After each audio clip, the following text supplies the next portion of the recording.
अज्ञानतिमिरान्धानां ज्ञानाञ्जनशलाकया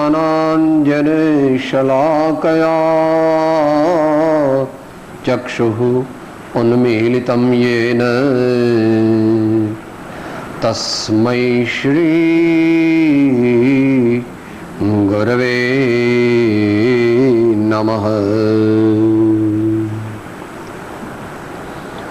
मंगलमय मंगलकरन् वीतराग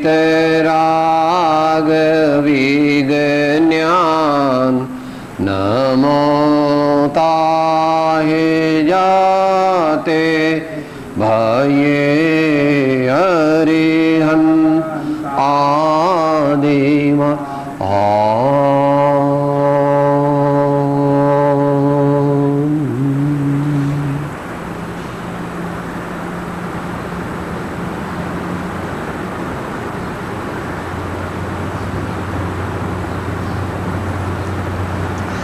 स्वाध्याय धर्म वार्ता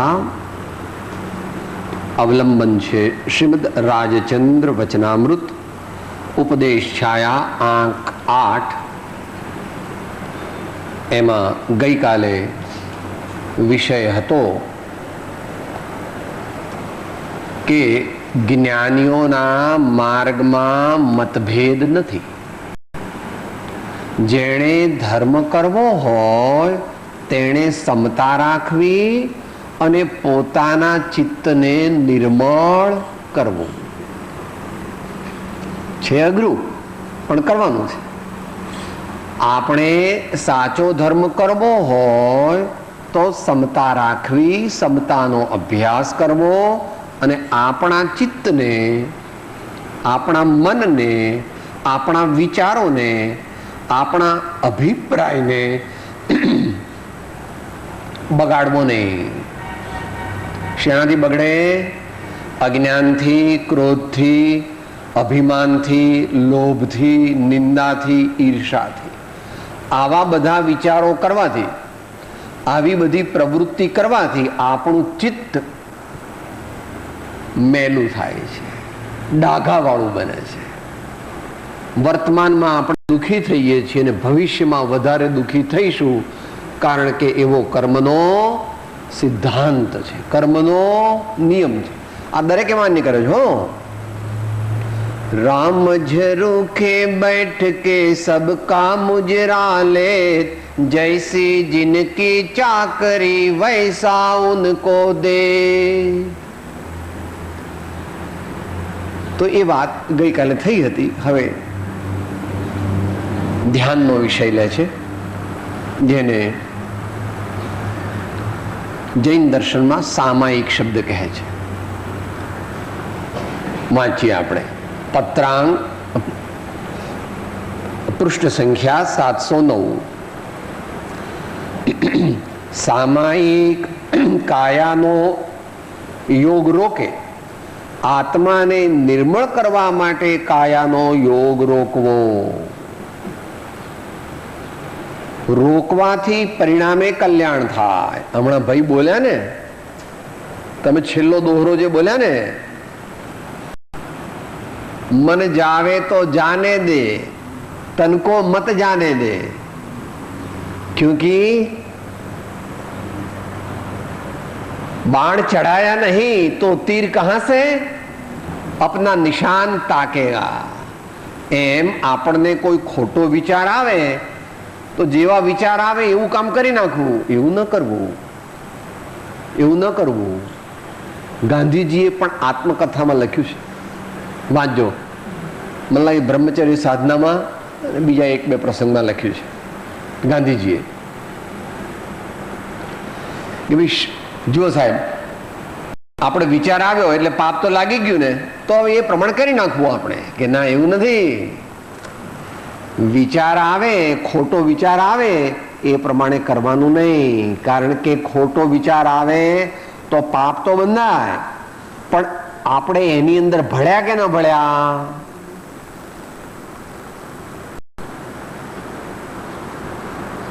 અંતમાં આપણે ડાયાગ્રામેટિકલી સમજીશું આ વાત।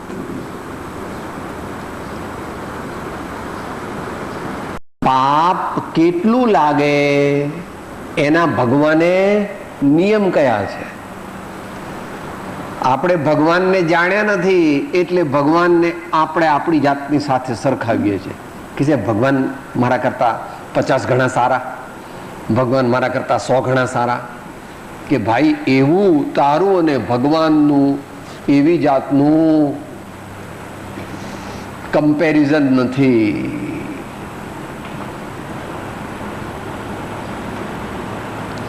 ગધેડો ગમે તેટલો સારો હોય પણ એ મોટા હાથી જેવો ન કહેવાય. ગધેડો સારો હોય તો પણ એ કંઈ હાથી જેટલું વજન એના પર મુકાય ન મુકાય. એમ આપણે બધા ગધેડા કહેવાય ભગવાન પાસે. તૈયારીઓ તો એવું છો, ખોટું નહીં લગાડવાનું કે સાહેબ તમે હશો. અરે ભાઈ દરરોજ તો બોલે છે અધમાધમય અધિકો પતિત સકળ જગતમાં હું, એ નિશ્ચય આવ્યા વિના સાધન કરશે શું. દરેક સંત મહંત ધર્માત્મા પોતાની જાતને અલ્પજ્ઞ અને પાપી કહે છે સાધનાની અવસ્થામાં. સુરદાસજીનું પ્રસિદ્ધ છે મોસમ કૌન કુટિલ ખલ કામી, जिन तनु दियो ताहि बिसरायो ऐसो नमक हरामी, મોસમ કૌન કુટિલ ખલકામી. તો અહીંયા આપણને સામાયિકનું સ્વરૂપ સમજાવવા માટે એટલે ધ્યાનનું સ્વરૂપ સમજાવવા માટે પ્રયત્ન કરે છે. સામાયિક કાયાનો યોગ રોકે. સામાયિકમાં સ્થૂળ સામાયિકમાં શું કરવાનું?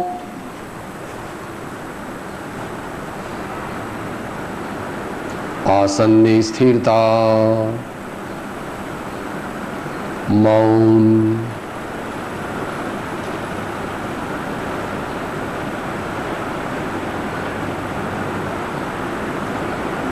ઉપયોગી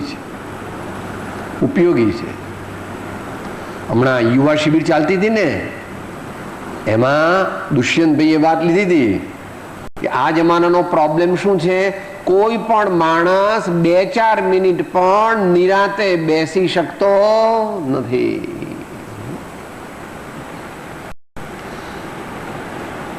આપણે બધા ઘેર જઈએ ને આપણા દીકરા દીકરી દીકરાની વહુ બધાને કહે ભાઈ બેસો જરા શાંતિથી 5 મિનિટ બેસો. 5 મિનિટ અમારે ટાઈમ નથી, અમારે આમ છે તેમ છે, તરત એવું થઈ જાય છે.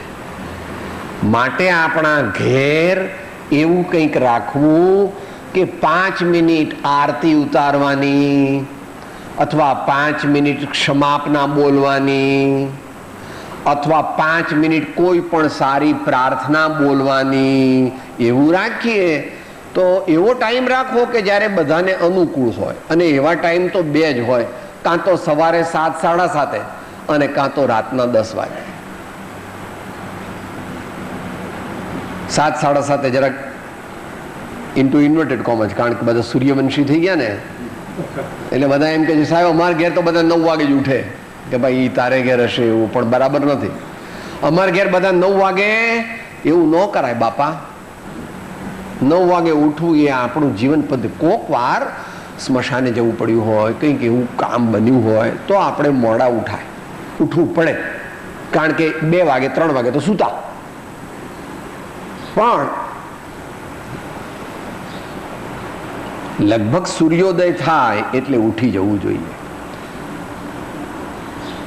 એટલે 7:30 ટાઈમ હોય તો એ ટાઈમે લગભગ બધા બેસી શકે. છતાં ગૃહસ્થાશ્રમ એટલો બધો કોમ્પ્લિકેટેડ છે અને વર્તમાન ગૃહસ્થાશ્રમ તો એટલો બધો કોમ્પ્લિકેટેડ થઈ ગયો છે કે 80% હાજરી હોય તો પણ સારું, વાંધો નહીં. આપણે એમ કે બધા આવે પછી આરતી કરીએ, થાય ને, પણ બધા તો ન આવે. કોઈ નોકરી એવી હોય, કોઈ ધંધો એવો હોય, કોઈ રિક્ષાવાળો આવ્યો હોય, કંઈક ઇલેક્ટ્રિક વાળો પેલા ગેસનો બાટલો લઈને આવ્યો હોય, બધું 1000 વાતો હોય હે. એટલે 80% હોય તો આપણે તરત ચાલુ કરી દેવું અને નાનું રાખવું. બહુ લાંબુ આપણે રાખીએ તો છોકરાઓને થાય હા બાપા તો જો લઈને મંડ્યા છે, કંઈક બોલે છે, આપણને સમજણ નથી પડતી. એવું બોલવું નહીં, ગુજરાતીમાં જ રાખવું, હિન્દીમાં રાખવું. દરરોજ 5 મિનિટ સૌ ઘરના ભેગા મળે, શાંતિથી બેસે, પ્રભુનું નામ, પ્રાર્થના, ભક્તિ, સત્સંગ, સારી વાત, આરતી, કંઈક એવું કરીએ તો ઘરમાં એક પ્રકારના પવિત્ર સ્પંદનોનો સંચાર થાય છે.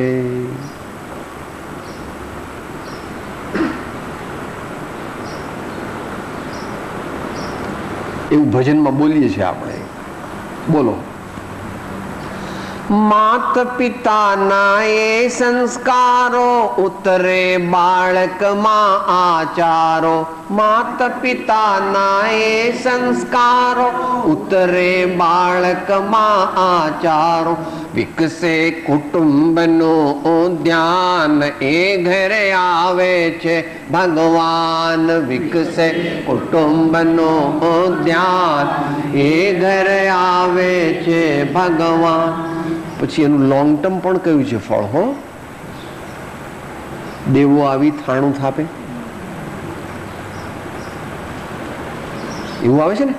ત્યાર પછી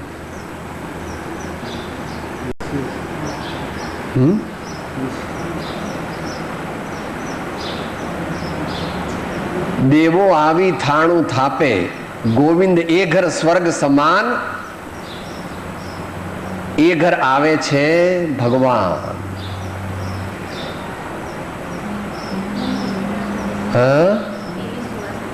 એની સુવાસ વિશ્વે વ્યાપે, દેવો આવી થાણું થાપે, ગોવિંદ એ ઘર સ્વર્ગ સમાન, એ ઘર આવે છે ભગવાન. જો કદી સુખી થવું હોય તો સાચી સમજણ કરવી. દુનિયાવાળા કહે છે કે આ બધા ભક્તિ કરે છે ને એ તો નકામા, દુખી થશે. સત્કાર્ય કરે છે એને લોકો કહે સાહેબ આ તો નકામા આવે. અત્યારે આપણે તો ખૂબ ખાઈ પીને સુઈ જવું મસ્તીમાં. આપણે શું, દુનિયા મરે, બધી જાનમમાં બધા જાય. આપણે શું, આપણે તો આપણું કામ થઈ ગયું ને, આપણું પેટ ભરાઈ ગયું ને, આપણે લીલા લહેર છે ને, દુનિયાની શું ચિંતા કરવી? ભાઈ તું સામાજિક પ્રાણી છે. તારી વાત કરે છે તો પછી તારા દીકરાનું શું, તારી પત્નીનું શું, તારા મા બાપનું શું? વિચારવું પડે. જ્યાં સુધી ગૃહસ્થ અવસ્થા છે ત્યાં સુધી બીજાનો વિચાર અવશ્ય કરવો જોઈએ. જ્યાં સુધી ગૃહસ્થ અવસ્થા છે ત્યાં સુધી બીજાનો વિચાર અવશ્ય કરવો જોઈએ કે તેમને પણ શાંતિ રહે, તેમને પણ સગવડ રહે, તેમને પણ શાતા રહે, તેમને પણ મનમાં એક ટાઢક શીતળતા રહે, એવો આપણે પ્રયત્ન કરવો જોઈએ.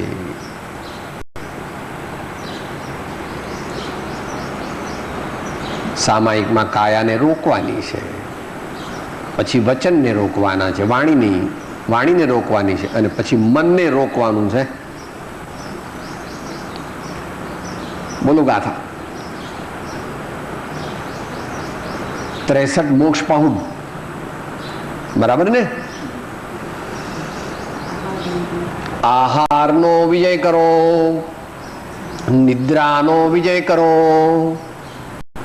આસનનો વિજય કરો, અનેકાંત વિદ્યા એટલે ઉદાર દ્રષ્ટિ, સ્યાદવાદ દ્રષ્ટિને સમજો. આત્માનુભવી સદગુરુ પાસેથી શુદ્ધ આત્માનું સ્વરૂપ સમજો અને ચિત્તને એકાગ્ર કરો. ચિત્તને એકાગ્ર કરો. તો આસનની વાત આવી હતી કે નહીં? નિદ્રાનો જય કરો એટલે બધું. નિદ્રાનો જય કરો એટલે ઝોકા ખાવા નહીં, પ્રમાદ કરવો નહીં. ધ્યાન કરવા બેસીએ તો બે વસ્તુ સૌથી વધારે આવે છે, આખી દુનિયાના વિચારો અને બીજું ઊંઘ.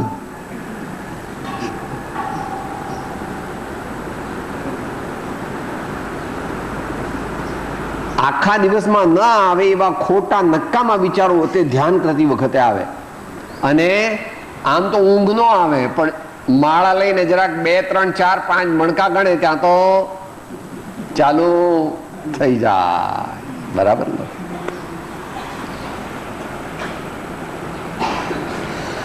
સામાયિક કાયાનો યોગ રોકે, આત્માને નિર્મળ કરવા માટે કાયાનો યોગ રોકો તો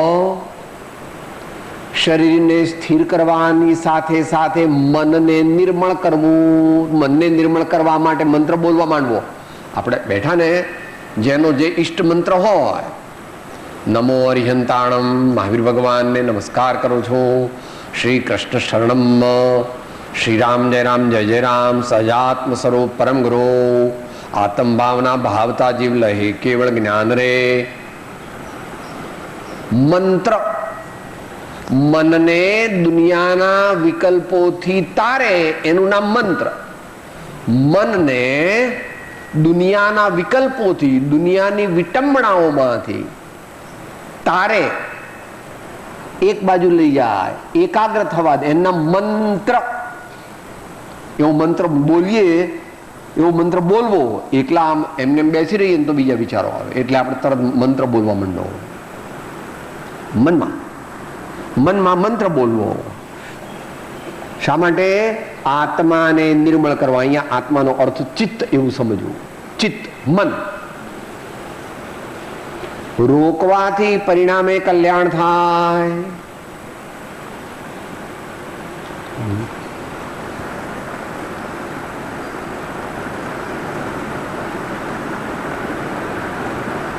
તન અને મનની નિર્મળતાથી અલ્પકાળમાં મોક્ષ થઈ જાય છે. તન અને મનની નિર્મળતાથી અનેક ફાયદા થાય છે.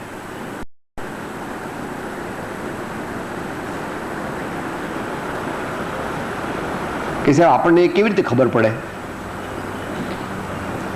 કે ભગવાનની મૂર્તિ છે અથવા સંતોનો ચિત્રપટ છે તો કેવા છે?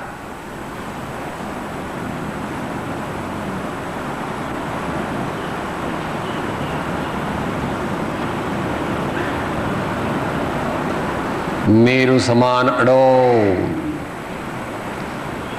શાંત, પરમ પવિત્ર, સર્વ જીવોને પ્રેમ, કરુણા અને મૈત્રીનો પાઠ ભગવાન શીખવાડે છે. સર્વ જીવોને એટલે આપણને બધાને ભગવાનની મુદ્રા ને જ્ઞાનીના ચિત્રપટો તે આપણને કહે છે, ભાઈ શાંત થાઓ, ભાઈ સારા વિચાર કરો, ભાઈ મૌન રહો, ભાઈ સર્વ જગતના જીવોનું કલ્યાણ ઈચ્છો.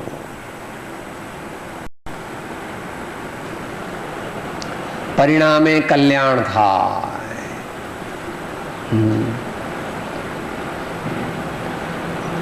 કાયાની સામાયિક કરવા કરતા આત્માની સામાયિક એક વાર કરો, નિશ્ચય નહીં લાવે છે. નિશ્ચય નહીં લાવે છે તો નિશ્ચય નહીં તો મુખ્યતા છે ભાઈ. મોક્ષ માર્ગમાં પરમાર્થની મુખ્યતા છે. મોક્ષ માર્ગની સાધનામાં પરમાર્થની મુખ્યતા છે. કે સાહેબ અમે કહીએ છીએ કે 50-50 રાખો ને, કે ના એવું નથી પ્રભુ. પરમાર્થની મુખ્યતા શા માટે કહીએ છીએ? જે પરમાર્થ તરફ વળે ને એ નિર્વિકલ્પ બને. જે પરમાર્થ તરફ વળે ને તે એકમાં આવે, અને એકમાં આવવું એનું નામ નિર્વિકલ્પ. અને નિર્વિકલ્પ થાય એટલે કામ થઈ ગયું. જે મનુષ્યનું ચિત્ત શાંત થાય, નિર્વિકલ્પ થાય, નિર્મળ થાય, એને ધર્મના ઢગલા, એ ધર્મ મૂર્તિ છે. એટલા માટે 2 ગાથાઓ અંતિમ સંદેશમાં મૂકી છે, અને છેલ્લે તો પછી રાત દિવસ કીધું. એટલે 3 ગાથા જરા બોલી જઈએ. આવે બહુ સમદેશ માં છાયા જાય સમાહી, આવે તેમ સ્વભાવમાં મન સ્વરૂપ પણ જાહી. ઉપજે મોહ વિકલ્પથી સમસ્ત આ સંસાર, અંતર્મુખ અવલોકતા વિલય થતા નહીં વાર. સુખધામ અનંત સુસંત ચહી દિન રાત્ર રહે તદ ધ્યાન મહી. પર શાંતિ અનંત સુધામય જે પ્રણમો પદ તે વર્તે જયતે. પ્રણમો પદ તે વર્તે જયતે.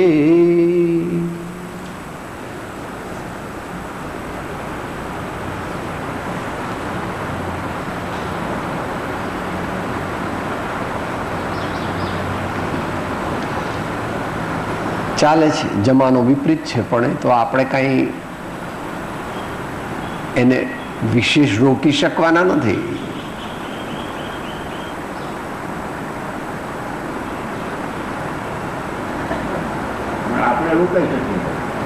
આપણે આપણી જાતને રોકી શકીએ અને આપણે આજુબાજુ વાળાને કહી શકીએ કે આ સારું છે, આ સારું છે. જો કે બીજું પણ સારું હોય તો લેવામાં વાંધો નથી. હો, આપણે જૂનવાણી ના થવું, આપણે જૂનવાણી થવાની જરૂર નથી. Take the best of both the worlds and make your life divine. Take the best of both the worlds. વિદેશવાળા ભાઈઓ બહેનો જે છે એમનામાં ઉદ્યમ બહુ છે, નિયમિતતા બહુ છે, પ્રમાણિકતા બહુ છે અને સોશિયલ ઓરિએન્ટેશન, એટલે સમાજને હાનિ ન થાય એવી રીતનું જીવન જીવવું. આવું બધું આપણે કરવા જેવું છે. આવું બધું કરવાથી આપણા વ્યક્તિગત અને સામૂહિક જીવનનો વિકાસ થાય. પણ આપણે એને બદલે બીજું જ કંઈક લઈ આવ્યા, બધું જેની જરૂર નથી અહીંયા આગળ. એટલે આપણે ડૂબીએ છીએ અત્યારે. અત્યારે કેમ ડૂબીએ છીએ? જેની જરૂર જ નથી. હા, તો આપણે આપણા સાંસ્કૃતિક મૂલ્યો જાળવવા જોઈએ. દરેક દેશને પોતાની આગવી પરંપરા હોય છે. આ અધ્યાત્મ પ્રધાન ભારત છે, એને એની આગવી પરંપરા છે. પરંપરા કઈ મોક્ષનું કારણ નથી, પણ પરંપરા એ આપણને ધીમે ધીમે ધીમે ધીમે ધીમે ધીમે આત્મા તરફ લઈ જઈ શકે છે અથવા સારી વસ્તુ તરફ લઈ જઈ શકે છે. માટે કહે છે કે પરમાર્થમાં સાધનામાં પરમાર્થની મુખ્યતા છે, કારણ કે પરમાર્થ એક તરફ લઈ જાય.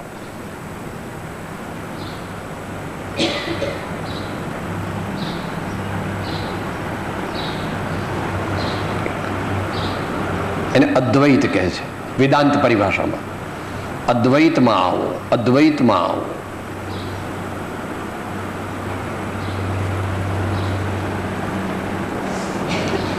જ્ઞાની પુરુષના વચનો સાંભળી સાંભળીને ગાંઠે બાંધો તો આત્માની સામાયિક થશે. જ્ઞાની પુરુષના વચનો સાંભળી સાંભળીને ગાંઠે બાંધો.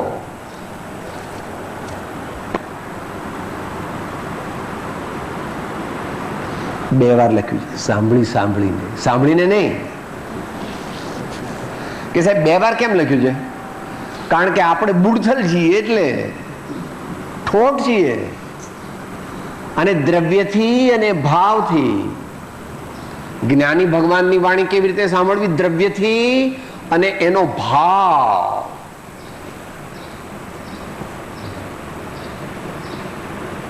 ભાવ સમજવો. ભાવ એ સાક્ષાત મોક્ષ માર્ગ છે. ભાવે જીનવર પૂજીએ, ભાવે દીજે દાન, ભાવે ભાવના ભાવીએ, ભાવે કેવળ જ્ઞાન. જો સાચી વસ્તુ સમજે તો થોડી મહેનતથી ઘણો ધર્મ કરી શકે, પણ સમજણ નથી, સત્સંગ નથી, અને તેથી ઘણી મહેનત કરે આટલો જ ધર્મ થાય, અંતે ધર્મ તે પાછો વ્યવહાર થાય.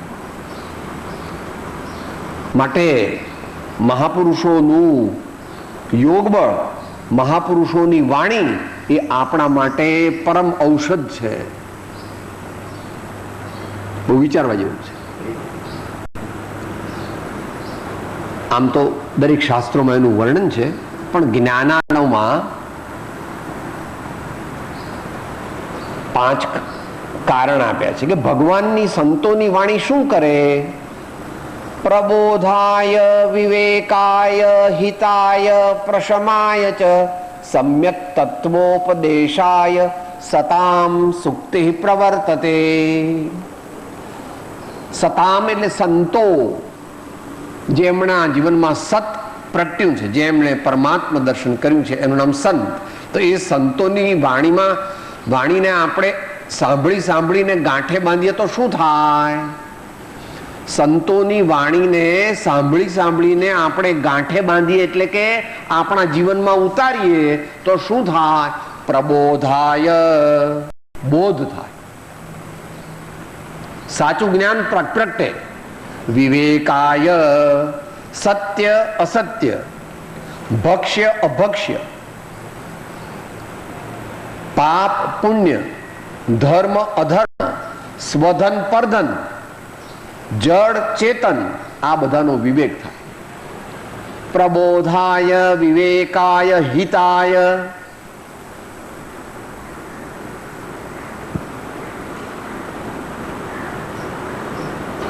સર્વતોમુખી કલ્યાણ.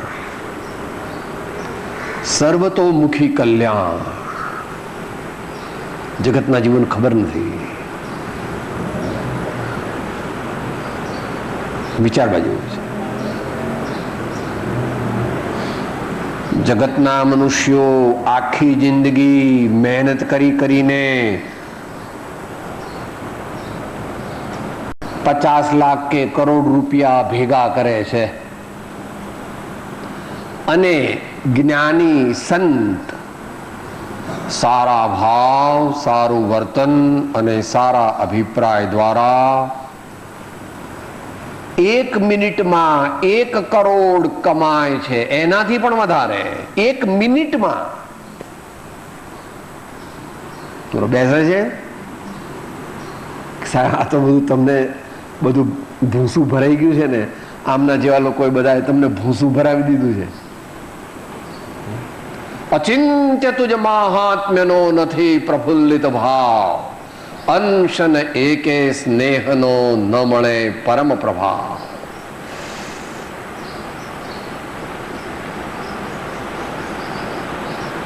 એક મિનિટમાં જ્ઞાની જે પ્રાપ્ત કરે છે તે તું આખી જિંદગી ઢસરડા કરીને મરી જાય તો પણ તું તે પ્રાપ્ત કરી શકતો નથી. આવું અલૌકિક જ્ઞાનનું, સતનું, ધર્મનું સામર્થ્ય જાણી આપણે બધાએ આજથી અત્યારથી હમણાં કે સાહેબ ભૂખ લાગી છે, હમણાં રહેવા દો ને, હમણાં ભૂખ્યા ભજન સારું થાય. થોડીક ભૂખ લાગી હોય તો યાદ રાખવું,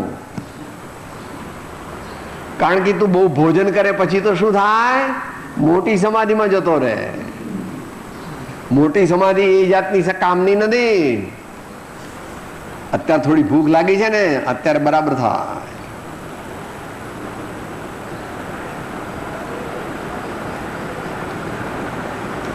હિતાય પ્રશમાય ચ, જે મનુષ્ય જ્ઞાની પુરુષની વાણી પચાવે શાંત બને, ક્ષમાવાન વિનયવાન બને, અને સત્ય અસત્ય એટલે તત્વ અતત્વ, આત્મા અનાત્મા એનું એને જ્ઞાન થાય છે. સમ્યક તત્વોપદેશાય સતામ સુક્તિ પ્રવર્તતે. ભગવાનની વાણી, સંતોની વાણી, સદગુરુની વાણી આચાર્યોની વાણી એટલી બધી અગત્યની છે કે આપણું પરમ હિત કરનારી છે, માટે આપણે સવારે એની પૂજા કરી, ભગવાનની કરી, ગુરુની કરી, પણ એમની વાણીની પણ પૂજા કરવી. જો કે સાહેબ શું બધું, આટલું શું બધું છે પ્રભુ.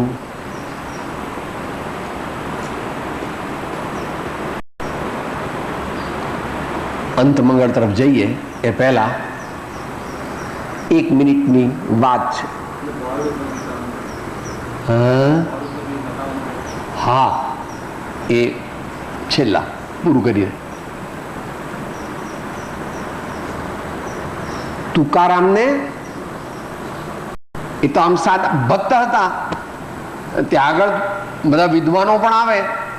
મને લાગે છે કયું હતું એમનું, આપણે જ્ઞાનેશ્વર વિઠોબા, એનું પણ હેડક્વાર્ટર્સ કયું? જ્ઞાનેશ્વર, હા, પંઢરપુર. ત્યાં બધા ઘણા બધા વિદ્વાનો બધા આવે, કાશીથી આવે, એટલે જરા ચીડાઈ ગયા, કારણ કે લોકોમાં બહુ પ્રખ્યાતિ હતી, એમની પ્રસિદ્ધિ હતી.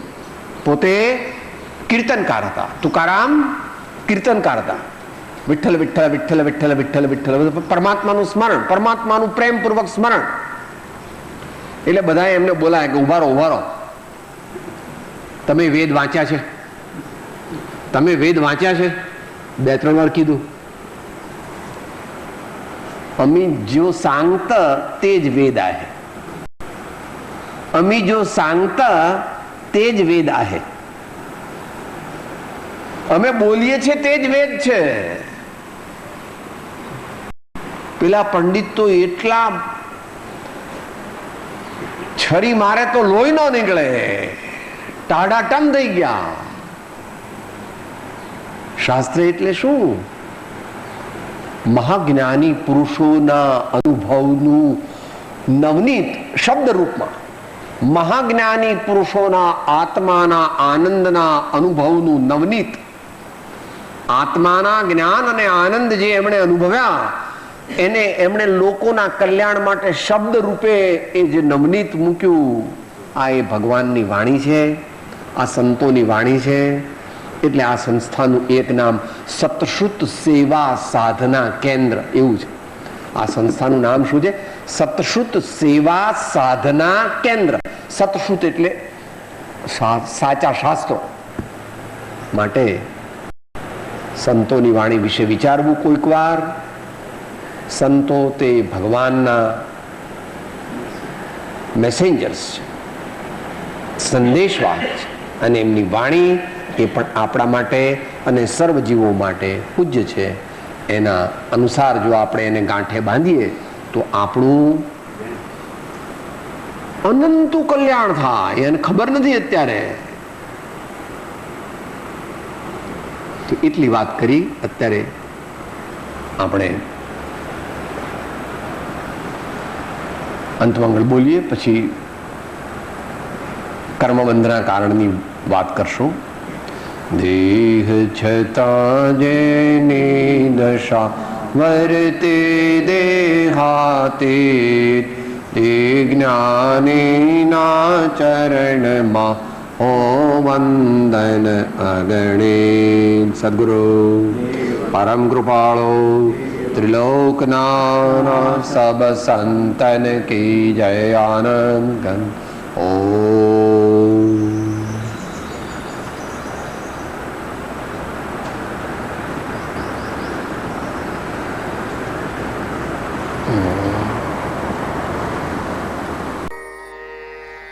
હું આત્મા છું, આપનો સેવક છું, સૌનો મિત્ર છું.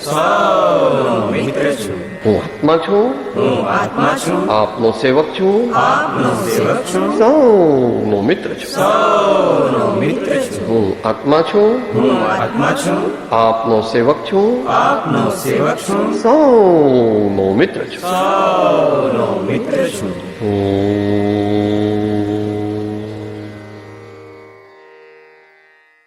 જય સદગુરુ વંદન. જય જય સદગુરુ વલ્લભ, જય જય સદગુરુ.